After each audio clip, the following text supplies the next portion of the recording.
샬롬 샬롬 샬롬 샬롬. 하나님 사랑합니다. 여러분 주 안에서 사랑합니다. 20장 말씀이죠. 21절에서 25절까지 21절에서 25절까지 함께 은혜를 나눕니다. 베냐민 자손이 기브아에서 나와 다길에 이스라엘 사람 22,000명을 땅에 엎드러뜨렸으나 이스라엘 사람들이 스스로 용기를 내어 첫날 전열을 갖추었던 곳에서 다시 전열을 갖춥니다. 이스라엘 자손이 올라가 야훼 앞에서 저물들어 울며 야훼께 여쭈어 이르되 내가 다시 나아가 내 형제 베냐민 자손과 싸우리까니 야훼께서 말씀하시기를 올라가서 치라 하시니라. 그 이튿날에 이스라엘 자손이 베냐민 자손을 치러 나아가매 베냐민도 그 이튿날 기브아에서 그들을 치러 나와 다시 이스라엘 자손 18,000명을 땅에 엎드러뜨렸습니다. 칼을 빼는 자였더라. 이렇게 증거하고 있습니다. 자기 소견에 옳은 대로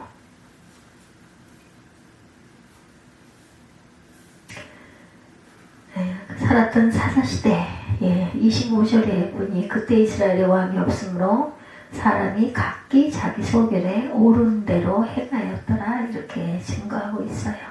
그래서 오늘 제목을 자기 소견에 옳은 대로 이렇게 잡아봅니다. 자기 뜻이 강했기 때문에 하나님 뜻을 무시하고 살았던 시대가 바로 사사시대. 하나님을 믿기는 하지만 하나님을 왕으로 모시지는 않았던 시대죠. 사사시대였고 역사가들은 이 사사시대를 영적 암흑기다 이렇게 부릅니다. 이 10장에서는 하나님을 제껴놓고 자기 옳은 대로 살아온 결과 어떻게 됐어요? 모든 일이 잘 되기는커녕 꼬이고 아주 꼬이고 힘든 그런 삶을 살죠. 오늘 하나님을 왕으로 진정 섬기지 못하고 자기 소견에 옳은 대로 살아가는 사사시대의 대표적인 현상 3가지를 살펴봅니다. 사사시대의 특징, 겉으로는 굉장히 옳은 것 같았지만 내면을 살펴보면 옳지 않았다는 그러한 말인데, 이렇게 겉으로는 옳은 것 같은데 속 내용은 옳지 않은 3가지가 있죠. 그것이 과연 무엇인가? 사사기 20장, 21장을 살펴보면 그것은 첫째는 단결, 둘째는 기도, 셋째는 맹세입니다. 사람들이 하나님의 이름으로 모여 한마음으로 단결하고 기도하고 맹세까지 해요. 그렇죠? 얼마나 좋은 현상이에요. 그러나 그것은 겉으로 드러난 현상이고 속내를 살펴보면 그렇지 않다는 거죠. 착각이라는 것입니다. 오늘 3가지를 자세히 봅니다. 첫째, 베냐민 지파를 응징하기 위하여 전 민족이 단결합니다. 그렇지만 그 방향이 틀렸어요. 영적인 일에 몰두해야만 하는 레위인이 육적인 것을 밝히다가 첩을 두게 되죠. 그로 말미암아 사건은 점점 더 커져서 토막 시체 택배 사건으로까지 이어지게 됩니다. 그것이 사사기 19장 내용이에요. 20장에 보면 이스라엘 백성들은 레위인이 택배로 보낸 토막 시체를 보고 놀래서 모입니다. 모여서 결정한 그것은 레위인의 말만 듣고 결정하기를 베냐민 지파 불량배들을 다 처단해야 된다. 그래서 11지파가 하나같이 모였는데 무려 40만 명이 모이죠. 11절과 17절에 증거합니다. 11절에 이와 같이 이스라엘 모든 사람이 하나같이 합심하여 그 성읍을 치려고 모였더라. 토막시체 배달 사건은 40만 명이라는 연합군이 생겨나게 됩니다. 사상 초유의 가장 많은 숫자죠. 그 연합군에 대항하여 자기 지파 불량배들을 옹호하는 베냐민 지파 사람들과 큰 전쟁이 일어나게 돼요. 동족 상잔의 내전이 3번에 걸쳐서 벌어집니다. 40만 명이나 모인 이스라엘 백성들, 이것을 보면 얼마나 단결이 되었는지 이스라엘 백성들이 아주 그런 부분에는 대단한 단합을 보이죠. 문제는 사사기를 읽어보면 사사시대에 몇백 년 역사 12지파가 이렇게 한마음으로 단결에 힘을 모은 역사가 없었어요. 사사기 4장에 여자사사 두보라가 철병거를 거느린 가나안 시스라 장군과 싸울 때 12지파가 다 모이지도 않았고 모인 숫자가 겨우 1만 명이다. 사사기 4장 6절입니다. 사사기 7장에도 기드온이 미단 족속과 싸우려고 군사를 모집했을 때 모인 숫자가 32,000명, 사사기 7장 3절이죠. 이스라엘이 12지파가 외적에 대항하여 힘을 모으자고 지도자가 나서서 사람들의 수모아도 3만 명 수준이었어요. 그런데 지금 40만 명이 모였으니 유례없는 굉장한 단계를 보이죠. 그리고 사사 삼손도 사사기 15장에 보면 나의 통폐하는 말을 듣고 철제 무기로 완전 무장한 블레셋 군사를 1000명을 죽이는 능력자인 것으로 나타납니다. 얼마나 능력 있고 전쟁에 능한 삼손일까요? 그런데 성경을 살펴보면 삼손은 블레셋과 혼자 싸워요. 삼손을 도와서 블레셋을 물리치고 나라를 재건하자고 나서는 사람이 삼손 주위에 한 사람도 없었다. 그래서 위대한 능력자 삼손은 늘 혼자 외롭게 블레셋과 처절하게 싸우다가 마지막에는 미인계에 당해서 눈이 뽑혀 장렬하게 죽어가는 안타까운 모습을 볼 수가 있습니다.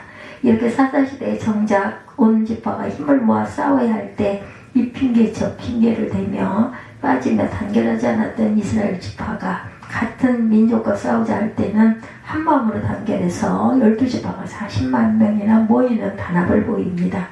성경은 이스라엘 백성이 정작 힘을 모아야 할 가나안과의 싸움에는 단결하지 않고 이기적으로만 놀다가 한 토막 시체 사건, 택배 사건을 보고 온 민족이 난리를 치며 모여들음을 꼬집고 있어요. 이 전쟁의 근본적인 성격은 내전입니다. 같은 민족끼리 싸우는 전쟁, 명분은 베냐민 불량배들을 처단하겠다는 것이었는데 그것이 전쟁의 원인일지라도 같은 민족끼리 싸우고 죽고 죽이는 내전입니다. 이러한 동족 상잔의 내전에 한마음으로 단결했다는 것은 잘못된 단결이겠죠. 결국 이스라엘 백성들은 진정 싸워야 할 외적을 향해서는 한 번도 제대로 단결해서 싸운 적이 없었다. 그런데 같은 베냐민 지파와 싸우기 위해서 일사불란하게 단결한 모습, 바로 이것이 문제입니다. 단결해야 한마음으로 싸우고자 나섰는데 싸울 대상이 같은 민족이었다.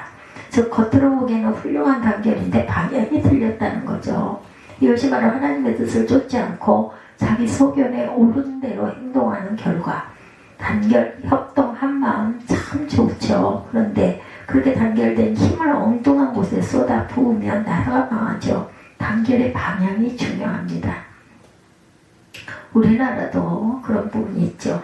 한국 국민들은 정부를 향해 싸운다면 그렇게 단결이 잘 되는데 우리를 향해 총뿌리를 겨누고 함정을 파괴하고 연평도에 폭탄을 퍼부어도 핵을 개발해서 위협해도 북한이 그럴 리가 없다.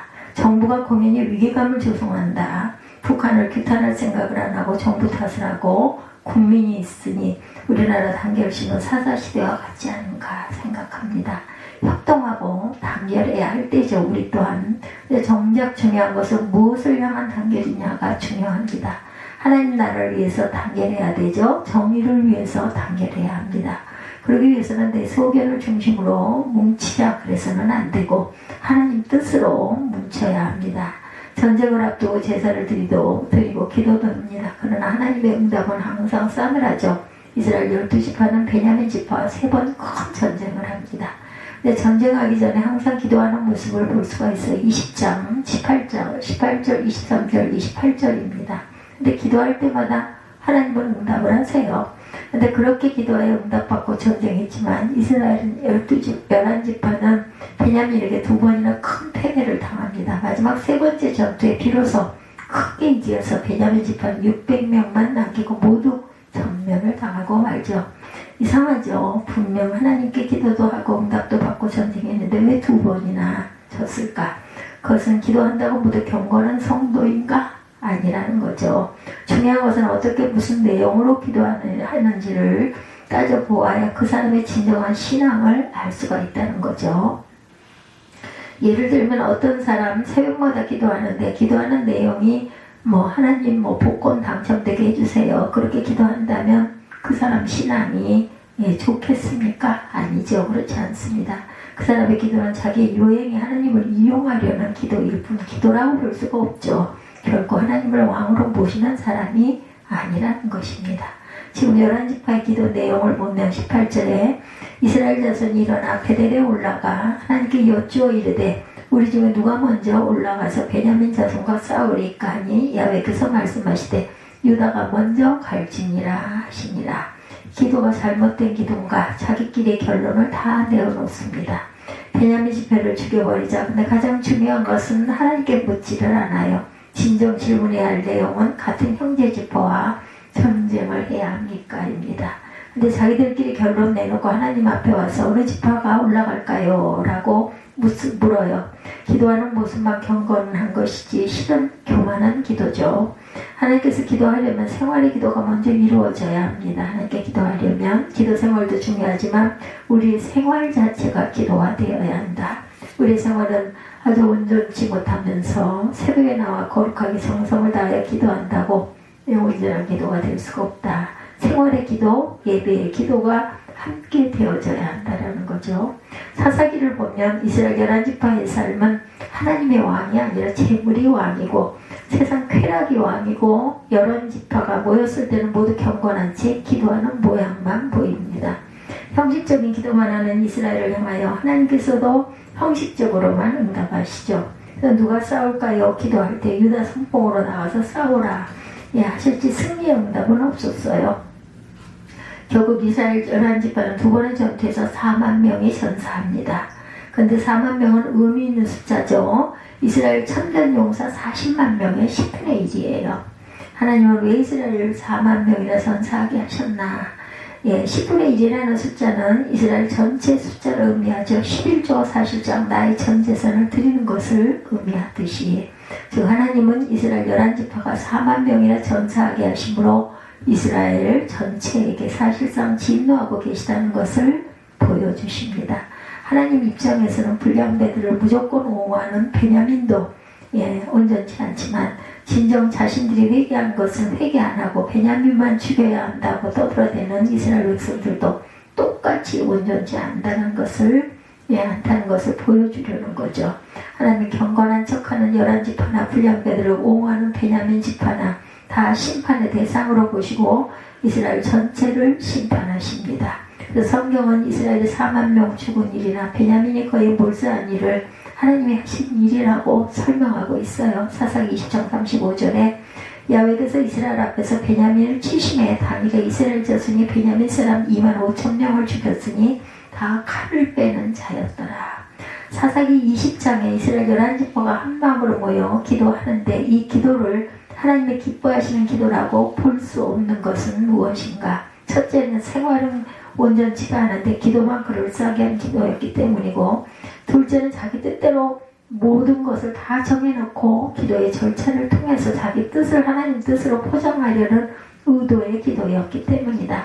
그래서 하나님의 응답하시기는 하는데 형식적인 응답이었다라는 말씀이죠. 리더스 다이제스트에 이런 글이 실린 적이 있어요. 미국에 사는 밥이라는 사람이 철길을 산책하다가 철로 박힌 목 주위에 있는 조그만 구멍에 다리가 끼게 됩니다. 발을 빼려고 했지만 빠지질 않아요. 안간힘을 써보았지만 발이 빠지지 않습니다. 그런데 멀리서 기차가 옵니다. 큰일 났다 주변을 둘러보았지만 아무도 그를 구해줄 사람이 없어요. 결국 그는 이렇게 생각합니다. 할 수 없다. 기도하자. 그리고 기도하기 시작합니다. 하나님 만약 발을 빼주신다면 그동안 내가 술을 많이 먹었는데 술을 절대로 마시지 않겠습니다. 그렇게 기도하는데도 발은 빠지지가 않습니다. 또다시 기도합니다. 하나님 발을 빼주신다면 술을 끊을 뿐만 아니라 앞으로 욕도 하지 않겠습니다. 안 빠져요. 다시 낑낑대다가 하나님 만약 발을 빼주신다면 술을 끊고 욕도 안 하고 내가 가진 재산 모두를 불쌍한 사람들에게 다 주겠습니다. 기도가 끝나자마자 빠지지 않던 발이 쑥 빠졌답니다. 그래서 사고 없이 기차가 무사히 지나갔어요. 그러자 안도의 숨을 쉬면서 밥은 이렇게 기도합니다. 하나님 저간 감사합니다. 내 힘으로 빠져나오기는 했지만 무슨 이야기예요? 이 사람은 급하니까 기도하는데 이것이 면피용 기도였다라는 거죠. 다시 상황이 바뀌면 또 하나님 뜻보다 자기 욕심이 우선이 됩니다. 이게 우리의 경건의 모습이 되어서는 안 되겠죠. 세 번째, 하나님 이름으로 맹세했지만 그러나 그 경건은 이기적인 경건이었다. 세 번의 치열한 전투 끝에 베냐민 지파는 거의 몰살당하고 맙니다. 11지파가 이겼어요. 그런데 이겨놓고 보니 상처뿐인 승리였다는 것을 깨닫게 되죠. 그들이 이기고 난 뒤 깨달은 것은 12지파 중 한 지파가 몰살의 위기, 완전히 없어져 버릴 위기에 처했다. 남자 600명만 남았으니 그대로 두면 베냐민 지파는 곧 없어질 것이다. 그래서 그들은 12지파 중 한 지파가 사라지는 비극에 한참 동안 울었다 그러죠. 21장 2, 3절에 백성이 베델에 이르러 거기서 저녁까지 하나님 앞에 앉아 큰 소리로 울며 이르되 이스라엘 하나님 야외 어찌하여 이스라엘 이런 일이 생겨 오늘 이스라엘 중에 한 지파가 없어지게 하시나이까 하더니 전쟁에 이겨놓고 환호하기는커녕 울고불고 하는 것 참 아이러니죠. 한 지파가 사라질 위기 앞에 그들은 베냐민 지파를 다시 살릴 계획을 짭니다. 그래서 남은 베냐민 남자 600명을 장가보내서 자식을 낳게 하자.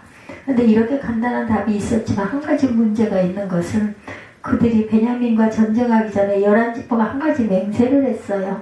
그것은 절대로 불량배로 옹호하는 베냐민에게는 딸을 시집보내지 않겠다라는 맹세였다고 합니다. 11장 7절 이하죠. 우리가 전에 야훼를 맹세하여 우리의 딸을 그들의 아내로 주지 아니하리라 하였도다. 그 맹세 때문에 나온 베냐민 600명 남자들에게 딸을 시집보낼 이스라엘 사람들이 아무도 없다는 것이 문제였습니다. 겉으로 보면 그럴싸한 이유, 그들이 하나님 이름으로 맹세했기에 절대로 베냐민 남자에게 딸을 줄 수 없는 것인데 굉장히 믿음 좋은 것 같으나 사실은 아니죠. 왜 그럴까? 겉으로는 딸을 줄 수 없는 이유가 하나님 이름으로 맹세했기 때문이라고 둘러대지만 실은 자기 딸을 베냐민 지파에게 시집보내지 않겠다는 이기심입니다. 그리고 잘못된 맹세라면 취소하면 되죠. 잘못된 맹세라고 깨달았다면 우리가 감정에 앞서 베냐민에게 딸을 안 준다는 어리석은 맹세를 했습니다. 이제 베냐민 지파를 다시 회복시키기 위해서 맹세를 취소합니다 하면서 기도했다면 하나님도 우리의 사정을 살피신 하나님이신데 안 받아주시겠느냐. 근데 그들은 잘못된 맹세로 구애받지 않고 다른 방법을 찾죠. 그 결과 그들은 이 전쟁에 참여하지 않은 백성을 찾아서 학살하고 그 딸들을 시집보내는 방법을 택합니다. 그래도 여자가 모자라서 인신매매 비슷한 처녀 보쌈 작전을 또한 쓰죠. 이런 2차, 3차 범죄는 자기 딸을 베냐민 지파에 시집보내지 않겠다는 속셈 때문에 생겼어요. 근데 겉으로는 하나님 이름으로 맹세했기 때문에 하면서 경건한 척하며 핑계를 댑니다. 결국 경건을 핑계로 자기 욕심만 챙기는 이스라엘 백성들. 하나님 이름으로 2차, 3차 범죄를 행하는 더러운 모습이죠. 이것이 겉으로 옳은 것 같지만 옳지 못한 사사시대의 어두운 모습입니다. 이걸 잘못 믿으면 자기는 굉장히 경건하게 살려고 하는 것 같은데 사실은 전도문을 다 막아버리는 경우가 있다. 사사시대 악한 불량배들을 처단하기 위하여 40만 명이 모여요. 그리고 기도하고 전쟁하죠. 겉으로는 옳은 것 같은데 착각입니다. 무엇일까요? 베냐민 지파를 응징하기 위하여 전민족이 단결했고 그렇지만 방향이 틀렸습니다. 전쟁을 앞두고 제사를 드리고 기도도 합니다. 그러나 하나님의 응답은 먼저 싸늘하시죠. 하나님 이름으로 맹세했지만 경건은 이기적인 경건이었다는 것. 혹시 우리도 이런 기도를 이런 기도 제목을 갖고 있지는 않은지 다시 한번 생각해서 내 소견에 옳은 대로 하는 기도를 하지 않는 하나님 보시기에 온전하고 하나님 기뻐하시는 기도를 할 수 있는 하나님의 귀한 자녀들 되게 해달라고 기도하시는 저와 여러분이 되시기를 주님의 이름으로 축복합니다. 기도하시겠습니다.